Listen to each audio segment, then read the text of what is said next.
میں تو کہنا شکریہ مصباحی صاحب، شکریہ طارق مسعود، شکریہ توصیف راشدی کہ آپ لوگوں کی زبان نے لوگوں کو ہم تک پہنچایا ہے.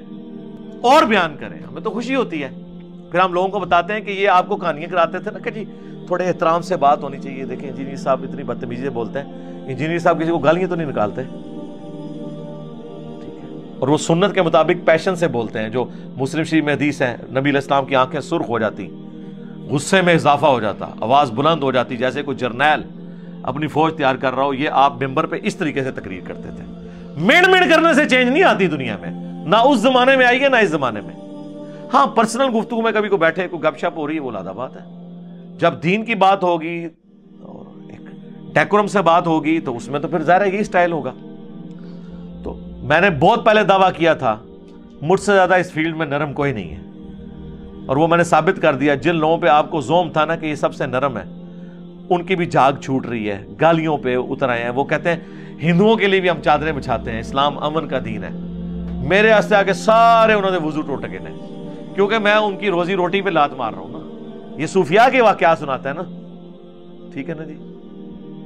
تو جب ہم نے ان کے انجینئرنگ کی ہے بجائے اس کا جواب دینے کے بدواؤں پہ اتر آئے تو دو ہمیں تو کوئی فرق نہیں پڑتا.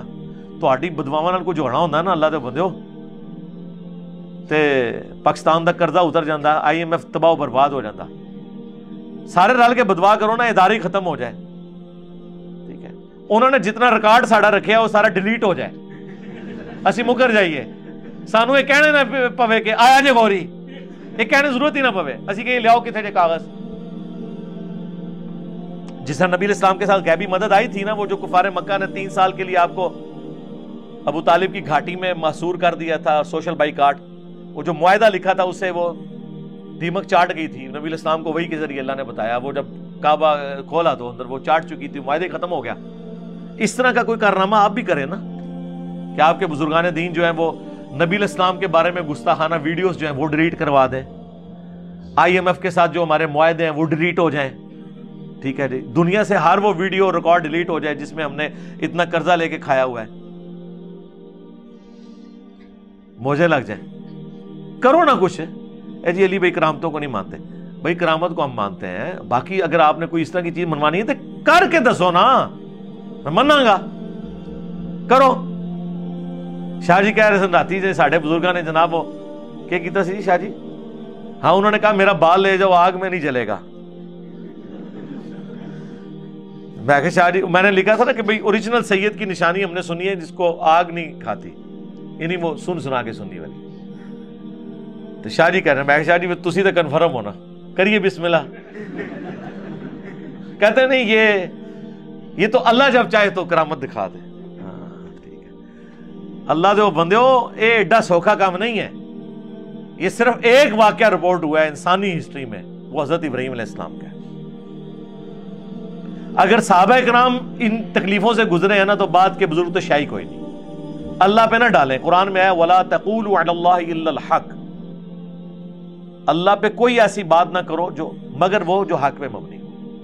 اللہ کا چاہنا بھی تو آپ نہیں نہ چاہ سکتے کہ اللہ چاہے تو یہ ہو سکتا ہے. یہ تو بعد کی بات ہوگی نا. آپ اللہ کے بارے میں جو ایک کلیم کر رہے ہیں نا، اللہ نے کب چاہا ہے کہ ایسے ہو، تو آپ مثال دیں گے ابراہیم علیہ السلام کی تو وہ ہم مانیں گے. آپ کے بزرگوں کے لیے ہم چاہنا مانیں گے نہیں جب تک وہ چاہ نہ لے. یہ ہمیں اختلاف، ورنہ دنیا تو بزرگوں سے خالی نہیں ہے نا. جنی میں انت چکی ہے، انت چکی ہوئی ہے. لے آؤ کوئی بابا. ہاں جی حاجی عبد الوہاب صاحب وہ زکریا مسجد پنڈی سے نکلتے تھے نا عصر کی نماز کے بعد، انہوں نے رائے ونڈ پہنچنا ہوتا تھا تو ڈرائیور کو کہتے سن اکھا بند کر لے. تھوڑی دیر بعد کھولنا سی تے رائے ونڈ مرکز گڈی پہنچی ہوتی سی. ہائے ہائے سبحان اللہ، واہ واہ واہ واہ. اے حاجی عبد الوہاب صاحب دی کرامت ہے، صحابہ نو نہیں سی حاصل.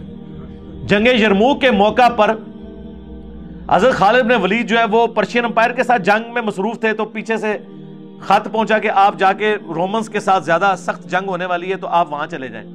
2 راستے تھے، ایک 15 دن کا راستہ تھا جو آسان تھا، اور ایک 5 دن کا راستہ تھا لیکن وہ ٹوٹل ریگستان تھا، زندگی موت کی کشمکش تھی. عمر سیریز میں انہوں نے فلمایا یہ سین.